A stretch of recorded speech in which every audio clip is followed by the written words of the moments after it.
Cái về zong channel mình đang thắc sắc tu zong zong te athangin kan lalpai so khoi sa mingin chabai le vek u ei channel kan han buat sai chau kan han ti chawa video te kan han upload ta ka video te lo ngai thak chuna wangin kalom ma tin hen ka video te hi tha iti a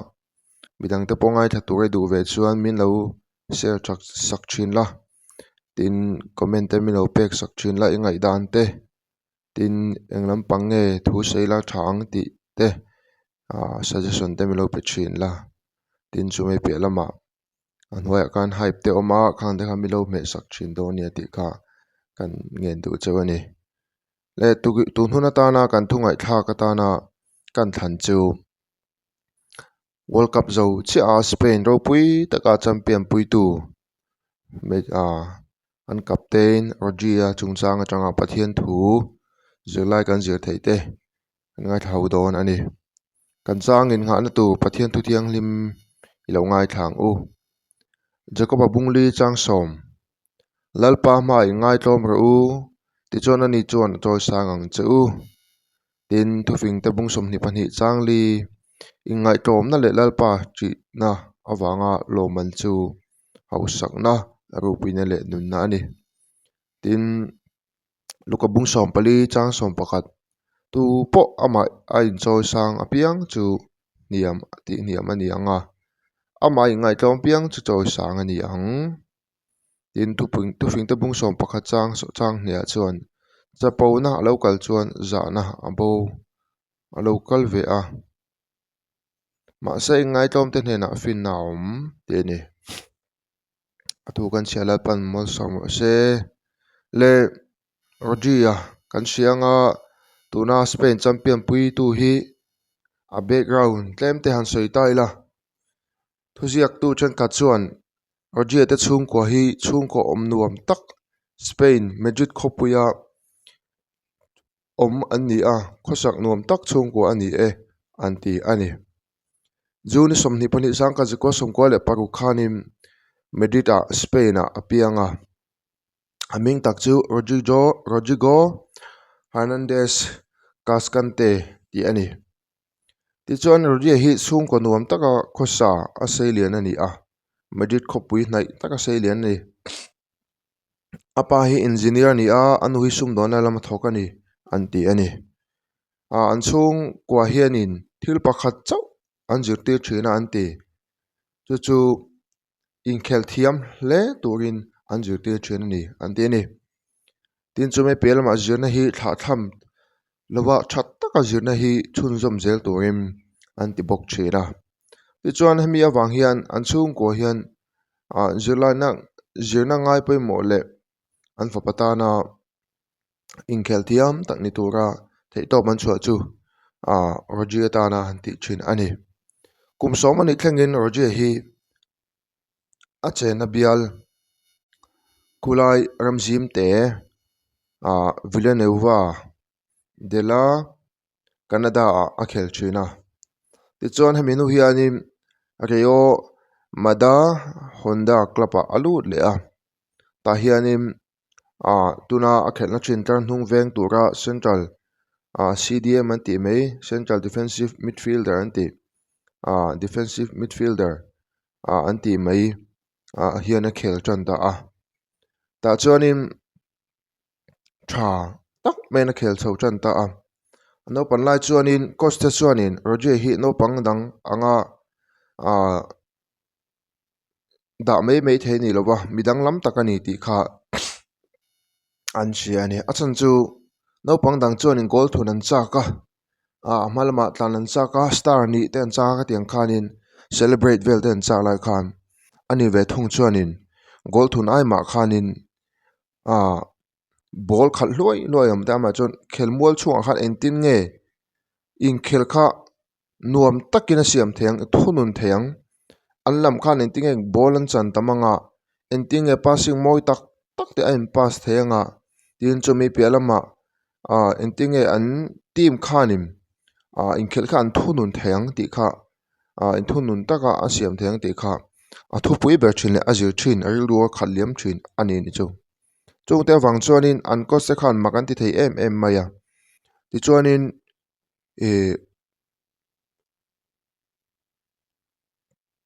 a inkhel te ka hmuh nawm an ti thei em mai thin ani Sergio Busquets kan ti le Zidane te hi angai sang em mai an che dan te hi a zir thina midfielder tha mo tiang chuanin thiam tak fing takin inkhel kha thunun adu thin ani kum sang ni pasari khanin adu thu sam club an ti mai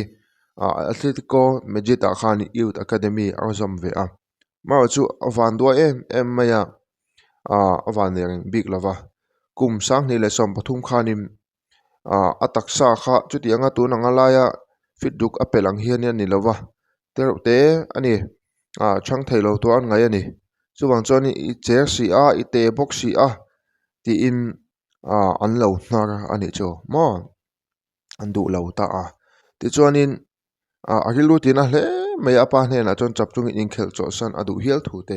a sei ani chu ti chuanin ma chu anu le pa ten be dong lova a hle to ko in no nu chuanin Villarreal CF a chuanin an lo la le ta ni chu ava interview le ava training ka badil le ta hianin pathian thil ti makau pui tak mai chung alo thlenga beidong lova ati na zara chuanin taksa chuan thang duang to ok maya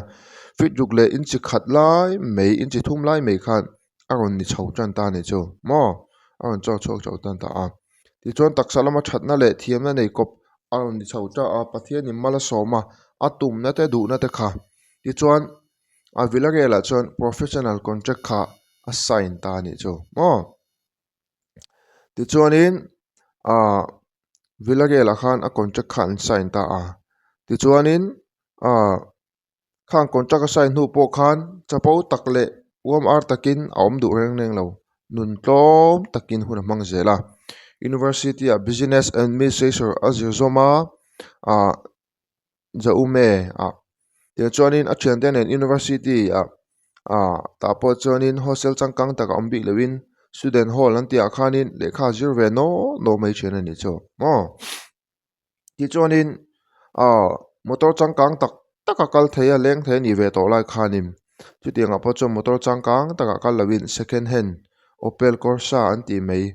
kha leim tlom te leya class kal na le training nan chuting chuan mang chi ani Roger hianim ano panlai tangin sumle pai le khating lama khanim eng mahasana chu anei lo in social media te pho lar tak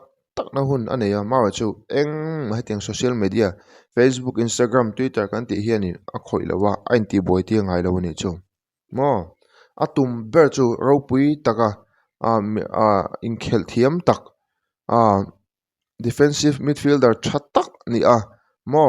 in khel thunun thiam tak mi ni kha atum ber ani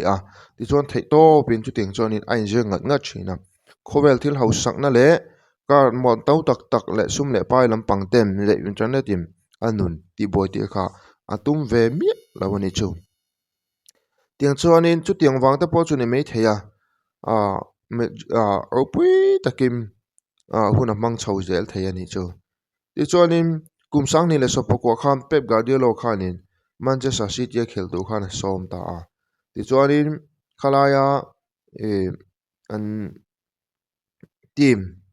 aron tinung chhotu te jinga khan tel thei ta ngat ani chu mo mol chunga khanin athiam em china ting chuanin Manchester City ron vung chho le zual na le ron thiam big na khami an lung ron na ron thlen tu te po ani thei kan tiang chu chuan City khanin aron nu khan kan she dang khanin kumsang ni le somni pali khanin Ballon d'Or anti infiami te zinga choi moina sang ber kha adong hian ani kha City a pohen no puina tam taka changa FA Cup te Champion League te tin thil thang dong sem ema Euro Champion te tin Spain te po kha kan sianga Euro sang ni somni pali khanin a champion pui ani chu mo tin player of the tournament ten nge khowel choi moina sang ber Ballon d'Or te kha don thei pha ta ni chu heng zong kar hianin Roger hianin ro puina le choi moina te ming than na te sum le pa te tum ni se thei ani tin an chung kwa background te po background chia po ani lawa ma chu atum per football thiam na le khatiang kha ani awang khanim enga ma hetiang lampanga ho sang na le a ming than na hianin ming than na po anei ve lem lo ani le a world cup statistic kha han en taila mak to mai ro pui ve me chu a zawai me kham match red kha player ya khata khanim voi khat ma goal a thun lo ni tin chu me per ma assist po kha kham pa pon ni lem lawa chuti wa chuanin orgia kha go thiam ber ma world cup a thiam ber world cup golden ball kha adong tlat mai ni chu thiam ber ni na kha dan tlat mai ni chu goal po thun lo sis po nei lo khan tinge a thiam ber ni the kan ti mai the ma chu ate tu te mi ta chuan tling tlat ate tu te mi ta chuanin goal thun lampang le assist nei lampang kha alo ni ber lo ni ti kha asia theng chu omja chuanin hetiang hianin mihring a po hianin pathian thu atang po hian kan the theianga a zirlai enge kan zir chu thei kan ti chuan ro puina le chaw moina hi tur kan ni lo mihring te hian pathianin a huna min pe me yang ti rin na ne ya pathian a rin kan ha top hi kan ti tu ani a ro puina le chaw moina lutuka kan thil ti na te hlok tum lutuk na le kan thil ti na te hlep tam lutuk tum na te hianin kan nun min ti che thei zo kan ni ti kan chet anga ya pathianin a huna chuanin lo tin na min pe nga ti chuanin ne na ka changang ti ring chungin thei to pin ka in tlan siang na kan thil ti na kong tin ngai ti mai tur kan ni chaw mo sum dong mi kan ni chuan hlo lutuk le hlep ngal choka lo ai chuan thei top pin muang changa khatianga sum do na kan ti te hi lo tina tak tak bulpui kan nei na le chung engkima tuan na alo ri ni chu mo yang choni thil kan ti ren ang hianin thanem ngai takin zoldo takin mo tin chumi pe lawa hausak nga thur thur te len nga thur thu lampang te ngai to lovin nakina entika mo chuanin heng te hian no tlina mina pe ve ang ti ringin thei top kan chho tu ani ro tin ngal tum thut na te tin hausak ngal tum thut na te le engemaw ni ngal tum na te hian mihring nun hi min ti buai thina tu nang lai hausak tum thut te hausak thum that te hausak thut ten tam em em maya heng te po hi tu manangai sang tak tak lo an chuya ha chiang te chuan a hausak dan hi mo an ti zel thina ni chu chuteng che zot engki ma hiam hausak na konga ni lo pon rui na te pon yang chu ri the thila te pon lu ta thu ta ila rui cha lu tu wanga kan in top top ton zu te po kan ne lo kan le top me ni chuteng chon muang cha en chonin mo nuam takin anuam tokin in control thei tu to khat om thei ni chu mishing nun konga hiam mi tam tak chuan daivat kan tum china chandam na chung changa te po daivat kan tum china chandam na chung chang te po chiang kong kan la sayang na sale zolin na kina kan la sayanga lali soccer sa cross min tlan chak na du to ngot te kan oma I soccer sang cross min tlan to lom ka zu inte ka meja zuk te ka sa da muam te heng te hi poi to lo I soccer sa ka tan thi to a ka ringa lom antia vandam kai ngot kan tuma heng te hi dik lo ne chu lali soccer sa min thi na le tholen ka chu aro pui ni e khami kan rin na kan chan dam na tu chu ani nge mai ma chu enge he kan zin konga hian ni tin sual them na laka I soccer sa min lawan chandam vandama min la tat lava e khove kan chung hian ni tin sual them na kan to na laka hianin filim tu kan la ni tat me ni chu I soccer sa min tlan to wanga zu in thei kan ni lo meja zu thei ku va e khaini tuibur sikhar e thei kan la ni lo ni chu mo chuwa chonin lali soccer sa min tlan na za ra hian khan ta khati lo tu zok kan ni ti hi kan shet anga ni chu mo lo tling tu chuan thei top kan chuanga ya eng ma min ti boy thei tu kan da hi a phal lo ni chu Rojia Khan lo be dong ta sela mo lo be dong ta sela theti ko in an har kha lo be dong ta sela ka te me ni himole tim be dong ta sela Ballon d'Or dong lawanga World Cup a choi lawanga choi moina Golden Ball po dong lawang eng ma lo man dong lawang ma sa be dong lavin tin anu le pa ta phon lo be don san pui lavin be se na kan lo siam saka tu tiang che chuan nu le pa te thalai pui te po in thil tina in lo be dong ani pon ma dim be dong mai su in nu le pa ta khati te pui ro nu le pa du tak te po in fa te an thil di tum kha an thil ti ren han tui pui ro ting ka du chani ka nu le pa te hian ka thil ti kong tin reng a hianin min tui pui vek sang ni le som pahnia poliat pas lavin school ka banga ti chuan enge ka ti chak enge ka ti tur thingtlanga chuan nu le pa te chuan kate school ban to chuan in lo thlo kha ni men ti thin hoi hmuna po thingtlanga chuan ma se kan ni chak ni tum ka neya mo chu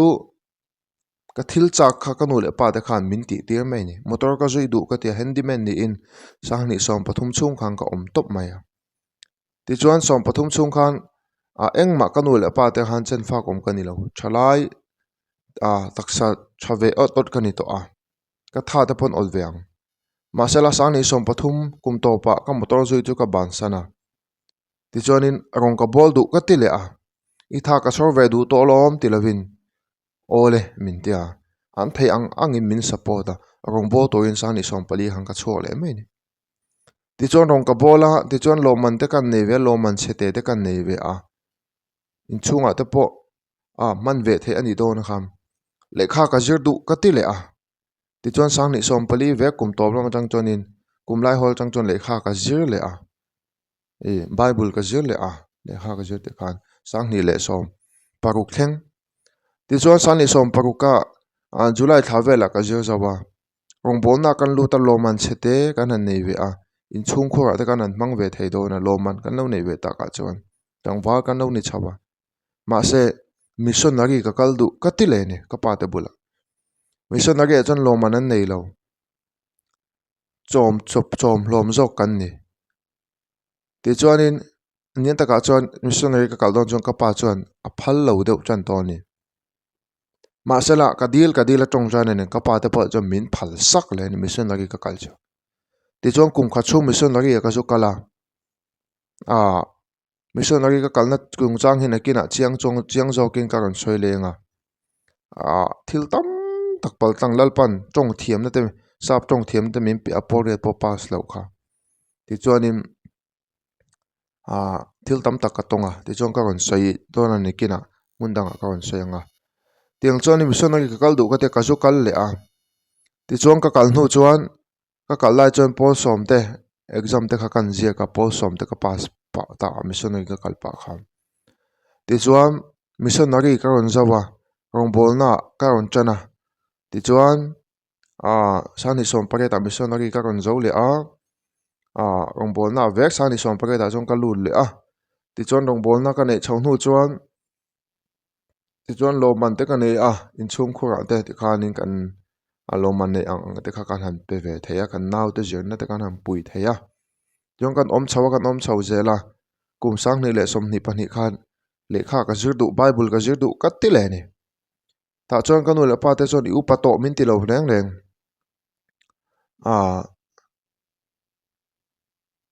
ole antia min support bible zir to in Andhra Pradesh Place Adventist College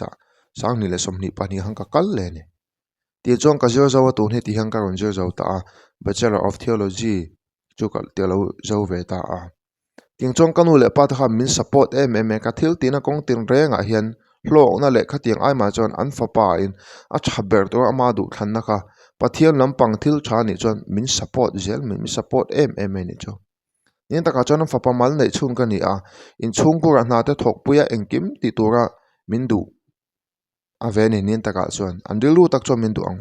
ma se an fapa in an future malam hun tura min du sak em awang khan kanu le pa te khan lo lampanga na thok ngot ai ma chuanin khatiang khan min support tun huni ka thleng the ni chu tiang chuan kan nu le pa u nu le pa tam tak te po kan tu le fra te kan fa te non sen anon len chawa sikulang kalpe to lo pon antar na chatur an ezon an malam hun zel tur ta na an ezon na tla le an thil ti chak te po kha kan tui puya kan support tham kham hi ngai ni chaw chu teng chon nu le pa te in chang kai e me ma tin chu mai pe lama ka pa te ka siang khan ni pon engma sum le pa cho min support thei lo ma se tong chan nan thei to be mi lo support ta an thei angin min pui bom chen ani ke pon nu le pa te min support thei lo ti ka sia a sum le pa ya te po min support thei lo ti ka sia thing tlang mi ve mai kan ni tiang khanin school ka kalchang seminary ka kalai te pon summer vocation a chuan mi te chon an ha dam china khoi mun ankal china ke chon na ka thok china voi khat ma na kol ngai lo ni ka fi tu kamalam huna class ka kal le huna ka man tu ka le khabule na tu ka not bule na tu engkim mai kha ka tuak fel vek man je chu tiang jal chonin rong ka bol reng rong ka bol lai pon na ka tho lai pon le ka zo lai pon hun ka mang chin ka nu le pa ta sum le pai ka wati boy ngai lo chu thalai tam tak te pho kan di ngai ni thil ti chak ti tum kan nei a kan nu le pa te sum le pa ya te engki ba min pur tu kan tingota he tiang hi hlo tin na tur tan hlo tin na tak tak chang turin kong dik ani lo ka ti du ni ka thalai pu te hlo tin na tak tak nang ma success na nun nei a tak ka hlo tin na ro pui tak mai nei a lim taka i hna kham i mu chua te tho chua te kha lo ni then tu chon abula changin nang man ti tum ro inu le pa te nam pui top am pui vek lawang che am pui lawang che ka ti lo pui tur che ni lo po ka ti hlom hlak lo ma se inu le pa te train engma engkim be se su nang man tum na nang man tuim na nei la ti chon thok la thok rem takin ti la iding chho nge nge ti hi ka ring tla de ni chu ke po tun thleng maya evangelist kanin thena chante ni pathian nong bol tu kani thena chante he tiang hi ni a til son tu man nong bol tu kani hian ring lo ka khwale tu te pon tun thleng atam tak la ring lo te pon om hialing ka ring a chan chu akin om lo misual tak oi me junior oi me nang kau pianga an vuak khotlanga misual ti ka ni ma chu tum na ka ne ya thei na ka nei ti po ka ringa ti chon ka chak zong ka ne ya chumi tur chon in thei top ka chho mai thei topin ka chang mai tlu le ding ong form mai la ma se lal pan min suai ka nga tun hun min suai mai chu tiang che chu wang chonin tuna lo ngai thatu jong nu le pa te ka thalai pui ta no pang te po tum min nei chuan no pang te tan in tum in nei kha voile khata khalu lo ma ula kha in tum a khan chiang ula thei to bin pe ro in nu le pa te a in chen le rual ta in hat lo ura nang ma khan i tum a khan chiang le in hat la lo ting turin ti la i lo ting nge nge ting ka thalai pui mek tu na thil ti tum nei engamo ti tum nei inom chuan nu le pa te a in ngat ngot su in thil ti tum kha a tha anang ma ta na tha le chon inu le pa te khanim lo ting tuin am pui nge nge an support nge nge che sum le pa support the lo che ni pon phal nam pe nge nge che chu ni chon lom tok to ro ti chon lom tok to la khami phal nam pe to te chon sum le pa pui the chen lo pon sum le pa kha ngai to me ro ngai tu dang khai nu le pa te ne na kha ni lovin engamo changin hlo cho tum me ro tu la chalai tam tak chu ting chun om to ti ka ria alom om chu ting chu kan di ngai ni chu ta chona poimo ber chu nu le pa te po nu le pa te in fa ten thil ron ti chak an nei chuan eng pon ro se ammalam hun future tu ta na a tha ni chon lo support do eng pon ro se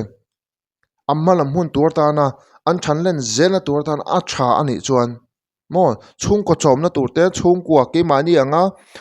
lo ne e zong mai to an ni lova engamo e zon na tu dab du a khopu ya te kal du thinlung te nei chon lo support du na thinlung an nei to chon sum le pa in thelo ni pon ammanin an ti hlo tlingang in tu le fa te khan in fa te khan ti hlo ting ti haring to pro du na nei to chon nu le pa te lo support nge ro ki kha kan chei du a le a to bera chonin roji apo kan choyang khanim a be dong ani ma se anu le pa te khan lo support ta i fa te khan be dong ani mei thei ma se chu ta chon lo support do an be don huna khan adang ti le me ro boite ti mei lawin ni hi mole lo ti mei lawin support do an lo ti to ni chonin khata khan hlo thing turin a top thleng tok pui tuin lo support do chu tiang che chon roji apo khanin ro pui takin balon di or dong theya champion mo ani thei phani chu goal a thun lo assist po nei lo ma se athiam berlo man kha dong thei ni chu so wang chuan ka thalai du takte nu le pa te heng kan zin konga hian kan fa te kan tu ta tan thalai te poke mani tan kan thil ti hani chiangila ro tin na engki ma hian omani thei top kan chua chon ti kha isa thar leng u pathian chuan in lo tling tur kan be na chuan be chang te chu lalpan mal somna penge nge chen ani chu mal somna dong tla ka kan nun thena tu chun eng po ti la kan thil te khanin pathian kan tel ti ve ngai ni ti shelangai lalpa hi kan tel ti ve ngai pathian mal som tla gen na kan thokem mo kan na thona ham pathian hi on tel ve em kan na tho kan ti chang na kan ti lu tuk lu ta wanga kan sa khowon theng thak khop te hen na kan thok tu ni ram Sunday share ni chon i Sunday ni i share na ti boy thei tu khopin le Sunday zan te in khom thei lo na ti boy khopin e zo na siam reng neng su chunga chom mal som na tak tak mal som na form kim om thei lo Sabat 7 day Adventist ni chuan 7 day Adventist i ni nge ni lo ti pon se lo khopa kha i zon na kha i boy pu ni chuan lo tlina tak tak om thei lo pathian chi tak chungin engni po sero khang ini ser te kha mo za thiam la ti chom pathian pola pathian threng chungin e zon na engkim mai khati tumla lo tlina munge nge ti kha he thar tu ka du che ne poi mo bera chon engkim petu engkim ti chunga thunei tu engkim nei tu chu isu khrisa kam pathian ke ni a chumi hne na changa engkim i don then tu e nei thena tu chuan pathian ring tat la ti chon in ni chak ini tum kha she chiang la thei top chuak ta chon hlo tin nei mungai nge eng ti kha voinia kan zir lai ani lalpan ngai thatu te mal som vek che ro se amen